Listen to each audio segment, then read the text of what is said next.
Boa tarde a todos. Em primeiro lugar, eu queria agradecer à ministra Maria Cristina Irigoyen Peduzzi, diretora da ENAMAT, e ao ministro Guilherme Augusto Caputo Bastos, diretor do Cefast, convite que me fizeram para participar deste evento, escolhido que fui porque pertenci à comissão de ministros, 9 ministros, que o TST designou para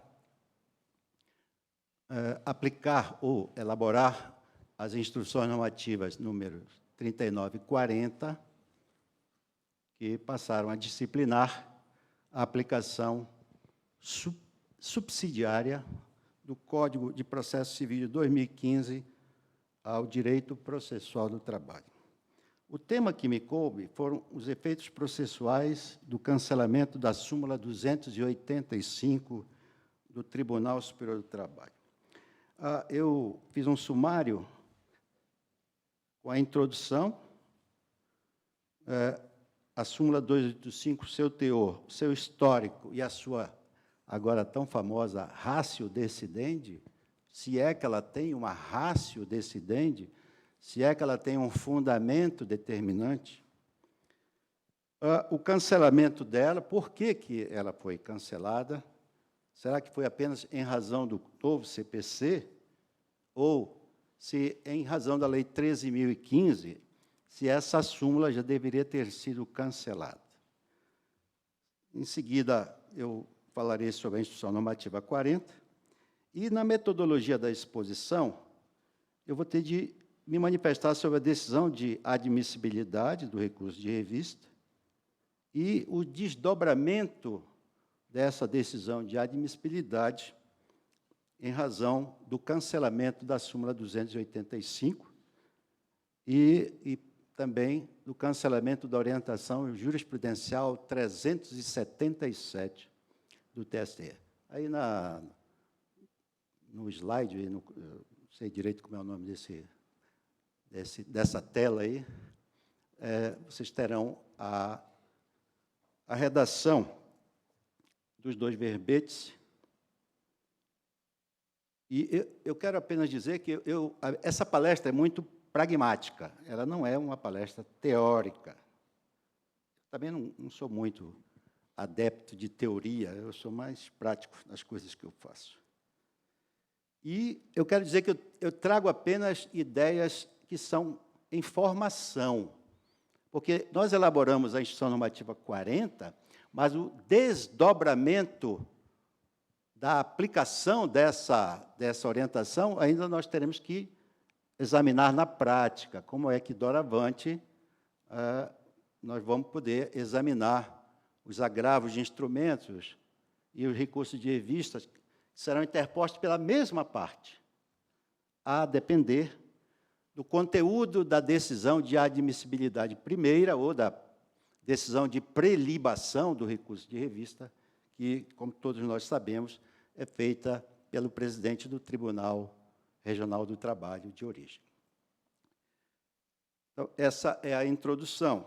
A súmula 285, ela,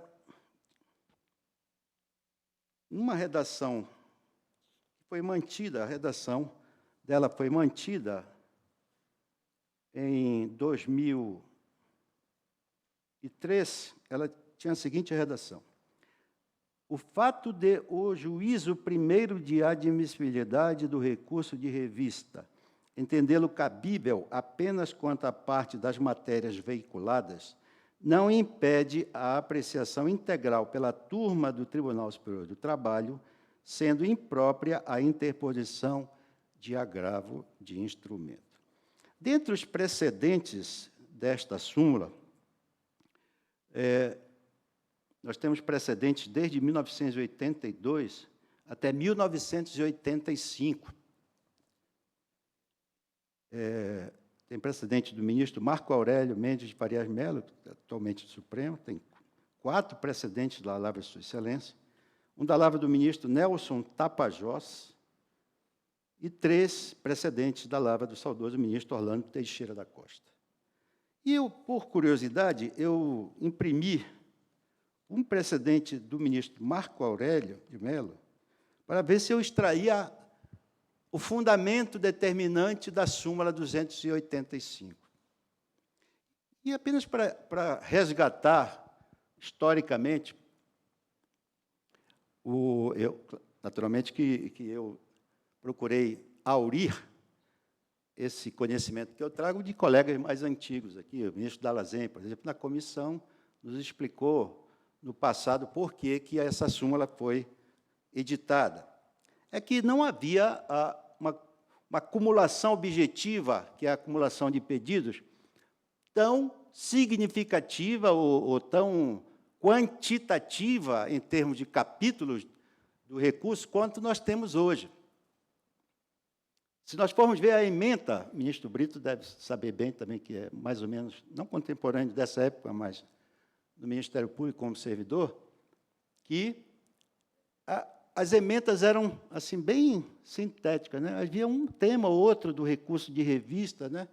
Não tínhamos hoje acórdãos com 70, 80 páginas, com 10, 15, 20 pedidos ou 20 capítulos de recurso em acumulação objetiva, e já temos até agora acumulação subjetiva, que é de partes. Não raro, nós temos 3 partes, 4 partes no processo, 3 recorrendo. Não é? Então, além da acumulação objetiva, temos a acumulação subjetiva. E o TST, então, tinha uma abertura muito mais ampla para, admitido o recurso de revista por um tema, se tivesse um segundo tema, um terceiro tema, devolveria automaticamente a apreciação, sem precisar de a parte impugnar, eventualmente, um ou outro capítulo, porque bastaria a admissão parcial do recurso para que o TST pudesse, então, ter uma devolutividade mais ampla do recurso de revista admitido na origem.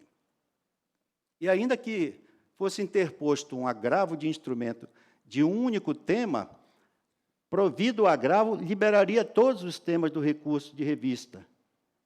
Não haveria preclusão para o tema que não foi devolvido. E se, porventura, o presidente do Tribunal Regional denegasse seguimento ao recurso de revista, por exemplo, por deserção, a parte impugnaria apenas, no agravo instrumento, a deserção. Superada a deserção pelo Tribunal Superior do Trabalho, nós sabemos que a decisão de pré-admissão ou a decisão de admissibilidade primeira ou prévia, ou o juízo prévio de admissibilidade não é vinculante, ele é um juízo precário, nós, então, afastaríamos o óbice, normalmente um óbice de natureza processual, formal, requisito extrínseco, ou pressuposto extrínseco, e examinaríamos os temas veiculados no recurso de revista denegado. Hoje nós temos, inclusive, a orientação jurisprudencial 282, que trata disso. Eu até tenho dúvidas se nós não deveríamos, no futuro, cancelar também esta orientação 282, em razão da nova sistemática. E aqui o acórdão do ministro Marco Aurélio, que é um dos precedentes da súmula 285. Recurso de revista, admissibilidade parcial pelo juiz presidente do Tribunal Regional do Trabalho. Admissibilidade parcial do recurso de revista pelo presidente do tribunal, não vincula a apreciação integral pelo órgão ad quem. A consolidação das leis do trabalho apenas contempla a pertinência do agravo de instrumento à hipótese de denegação da revista. Antigamente era o parágrafo 3º do 896. No mesmo sentido, a jurisprudência do pretório Celso, já sedimentada na súmula, no que versa sobre o recurso extraordinário estrito sensu, enunciados 292 e 528. E aí, o TST, o presidente era o ministro Marcelo Pimentel, esse acordo de 4 de junho de 1987. Então, a ratio decidente, na verdade, era de que, se o recurso era admitido parcialmente, não impedia que o TST, superado o óbice, examinasse os demais temas do recurso, porque não haveria preclusão. Não haveria preclusão. E, sobrevindo à Lei 13.015,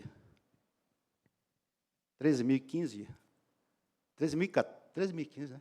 De 2014, porque confundindo agora com o Código, nós sabemos que no parágrafo 4º do artigo 896, na nova redação, repetindo o que já havia anteriormente sido previsto pelo legislador, obrigou-se, então, o presidente do Tribunal Regional do Trabalho a obrigatoriamente examinar se haveria ou não uniformização da jurisprudência. Parece que o parágrafo 4º do 896 da CLT seria uma novidade introduzida pela Lei 13.015, mas não é, porque se nós formos olhar a redação anterior à Lei 13.015, havia a mesma obrigatoriedade de determinar uniformização. Só não havia uma espécie, entre aspas, de sanção, eu diria sanção, ou de um comportamento positivo do TST que obrigasse o Tribunal Regional do Trabalho a uniformizar. Era obrigatório, mas, na verdade, eles interpretavam como facultativo, porque eu não conheço nada, nenhuma decisão que tivesse uniformizado antes da Lei 13.015. Por quê? Porque era obrigatório, mas ninguém cumpria. Era uma norma em branco. Uma norma que não tinha sanção nenhuma. Eu não falo sanção no sentido de penalidade, mas não havia nenhuma providência que se pudesse adotar objetivamente para cumprir, para determinar que o Tribunal Regional cumprisse. E os advogados também não suscitavam incidente de uniformização. E aí tudo ficava na mesma, ou seja, TST ficava sobrecarregado. Eu me recordo que, em uma ocasião, um advogado esteve aqui no meu gabinete e disse assim: ministro, estou preocupado porque eu tive 10 reclamações trabalhistas e eu ganhei 9, e a única que eu perdi está no seu gabinete com o senhor. Eu disse: poxa, mas o senhor teve 10 reclamações, por que 9 o senhor ganhou? Por que o senhor não pediu, então, para, nessa última, uniformizar? Aí ele disse assim: mas existe isso? Eu disse: só comigo. Então, mereceu perder, porque não sabia que existia um incidente de uniformização. É só pedir para o tribunal uniformizar.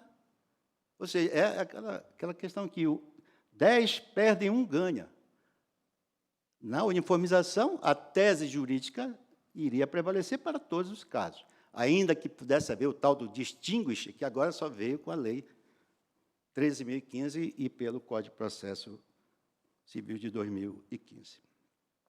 E o presidente do tribunal, então, chegava lá o recurso de revista, 10 temas, via súmula 219, honorário de advocatício, citava, admito o recurso de revista, ia no tema mais fácil, ele mandava o assessor: pega o mais fácil aí, para mandar subir para o TST, que eu quero me livrar disso aqui. Na 8ª região era assim. Eu despachei recurso de revista, como vice-presidente em exercício lá. E o TST, então, tinha que se virar aqui para julgar os 10 temas, porque devolvia tudo. Pela súmula 285, ele só colocava súmula 210. Cabe ao TST examinar o resto. Isso era muito fácil, muito cômodo. Não tinha uniformização. Mas quem tem de uniformizar é o TST.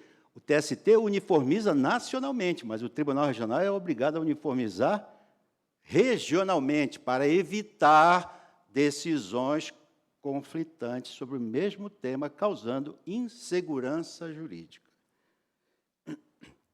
Quando nós elaboramos o ato 1491, que foi revogado agora pela Instrução Normativa 38, não é isso, ministro Cláudio? 38, né? A comissão que elaborou o ato 1491, no que, entre aspas, regulamentou, que não era regulamentação, a Lei 13.015, eu já propunha, naquela ocasião, que a súmula 285 fosse revogada. Por quê? Exatamente porque o presidente do Tribunal Regional do Trabalho recebendo o recurso de revista, deveria obrigatoriamente verificar se havia divergência jurisprudencial interna sobre algum capítulo do recurso. Porque, se ele não o fizesse pelo parágrafo 5º do 896, com a redação da Lei 13.015, o ministro do TST mandaria voltar. Só que nós teríamos e tivemos, e estamos tendo ainda o trabalho de nós verificarmos se há divergência interna no TRT sobre tema de recurso de revista que mandaram para a gente se uniformizar. Todos fizemos isso. Todos fizemos isso. Não é? Eu tenho quase 4.000 recursos da Lei 13.015. Quase 4.000. Então, subiram sem uniformizar. Algumas regiões agora estão uniformizando.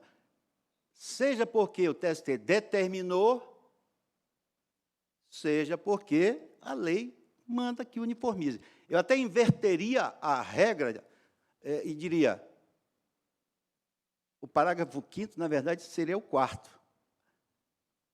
Porque ele é obrigatório uniformizar. Se não uniformizar, não vai subir o recurso de revista. Ah, mas tem turma que é rebelde. A meu juízo, não pode existir turma rebelde depois de uniformização de jurisprudência.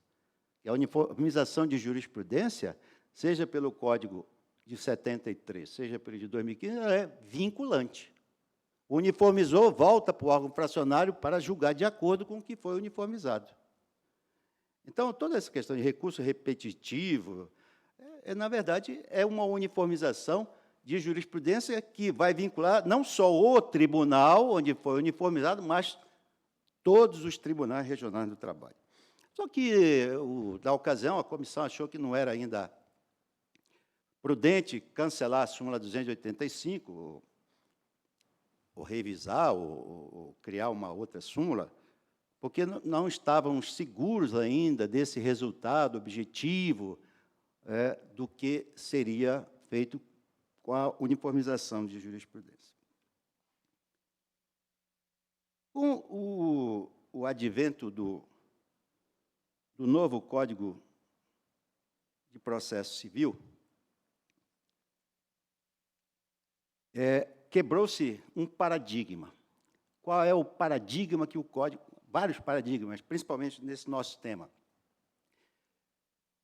Nós não admitíamos, pela OJ 377, acredito que tenha aí a redação dela, não cabe embargo de declaração interposto contra a decisão de admissibilidade do recurso de revista, não tendo o efeito de interromper qualquer prazo recursal.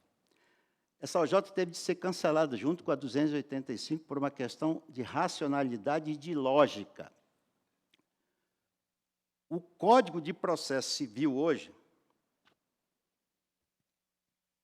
no artigo 1022 e artigos seguintes, ele estabelece que cabe embargo de declaração não mais de sentença ou de acórdão, mas de qualquer decisão proferida no processo. Vale dizer, decisão interlocutória que resolva um capítulo, decisão terminativa, que é aquela que extingue o processo sem resolução de mérito, decisão definitiva, que é aquela que extingue o processo com resolução de mérito, despacho que possa eventualmente ter um conteúdo decisório, que não seja um despacho ordinatório, um despacho de mero expediente. Eu, por exemplo, entendo, com todo respeito aos que entendem diferentemente, que esse provimento judicial do recurso de revista pelo presidente do tribunal, esse ato jurisdicional, para mim, não é despacho, é decisão. Seja porque no Código a lei fala decisão, seja porque despacho não é. Ah, mas é um despacho com conteúdo decisório, porque lá no artigo 897 da CLT diz que cabe despacho da decisão que denega recurso. Só que lá se reporta agravo de petição e recurso ordinário. Eu estou falando do 896, parágrafo 1º, que trata do recurso de revista. Mas tudo bem, pode ser até tautológico, isso não vai alterar nada, mas, para efeitos acadêmicos, eu entendo que há diferença. Tanto que no meu, está lá no modelo, despacho, eu mudo, decisão. Decisão. Então, hoje, de qualquer decisão, em tese, cabe embargos de declaração. Cabe embargo de declaração. E a OJ 377, portanto, estava superada pela nova lei. E como o Código admite aplicação supletiva, que é a aplicação, nós sabemos, supletiva é diferente da aplicação subsidiária ou da aplicação... É uma aplicação complementar do sentido da lei, a supletiva. A lei, ela não resolve todo o incidente, é uma norma, de vez em branco, vem o Código de Processo Civil e completa aquela espécie de lacuna normativa. É a aplicação supletiva do Código. Nós poderíamos, então, agora, deixar de admitir embargo de declaração contra a decisão, por exemplo, que indefere o processamento do recurso de revista, ou que defere parcialmente e omite um capítulo do exame, um ponto? Me parece que não. Me parece que não. Então, nós tivemos que cancelar a orientação 377. Agora, qual foi o motivo do cancelamento, as razões do cancelamento da súmula 285? Os ministros têm acesso, mas os servidores não têm acesso ao projeto de cancelamento da súmula que foi elaborado pela Comissão de Jurisprudência, porque a Comissão de Ministros que elaborou a Instrução Normativa 40 ou a 39 não teria competência regimental para alterar súmula nem OJ. Então, foi submetido à Comissão de Jurisprudência, que elaborou um projeto de cancelamento da súmula 285 e da OJ 377. Esse projeto de cancelamento é submetido ao Tribunal Pleno, que aprovou o cancelamento da súmula 285. Rapidamente, o teor desse projeto?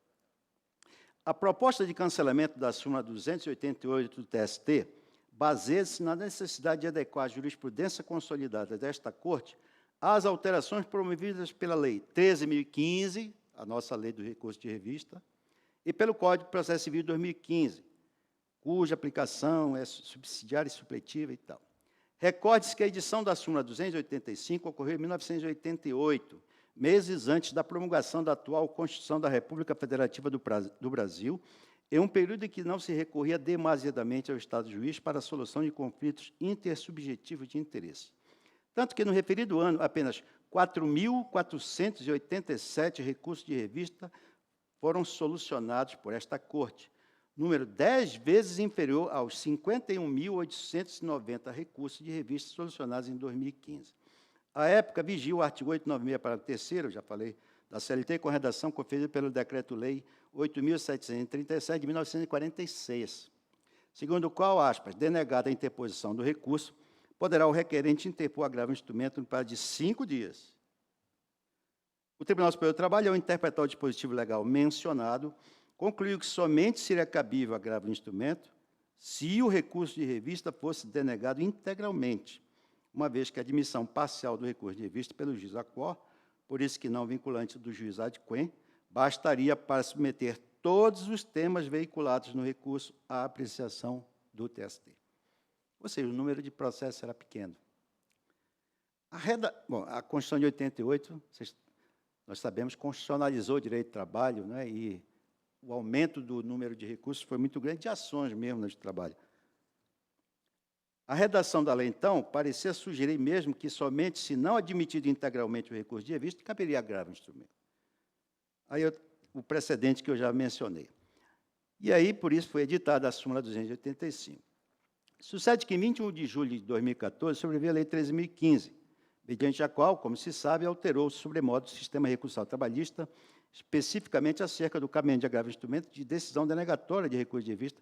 O parágrafo 12 do artigo 896 passou a dispor.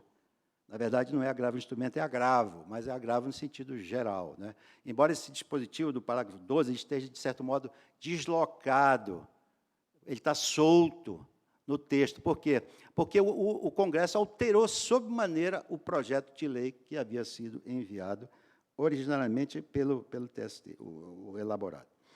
Parece-nos autorizado concluir, prossegue o parecer aqui, enquanto a norma legal que embasa a atual súmula 285 reputa aplicável ao agravo de instrumento apenas quando não admitido integralmente o recurso de vista, o atual parágrafo 12 do 896 da CLT considera cabível o agravo de instrumento, quer a decisão seja denegatória no todo ou em parte.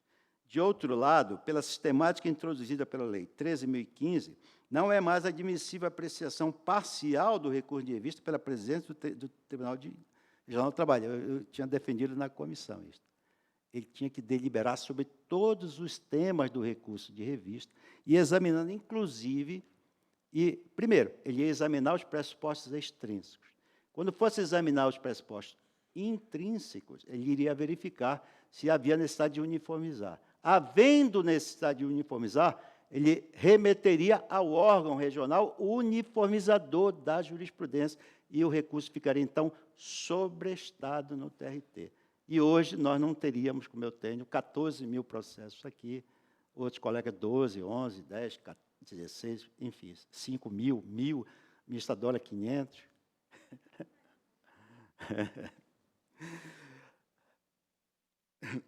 Esse era o trabalho que o TRT deveria fazer.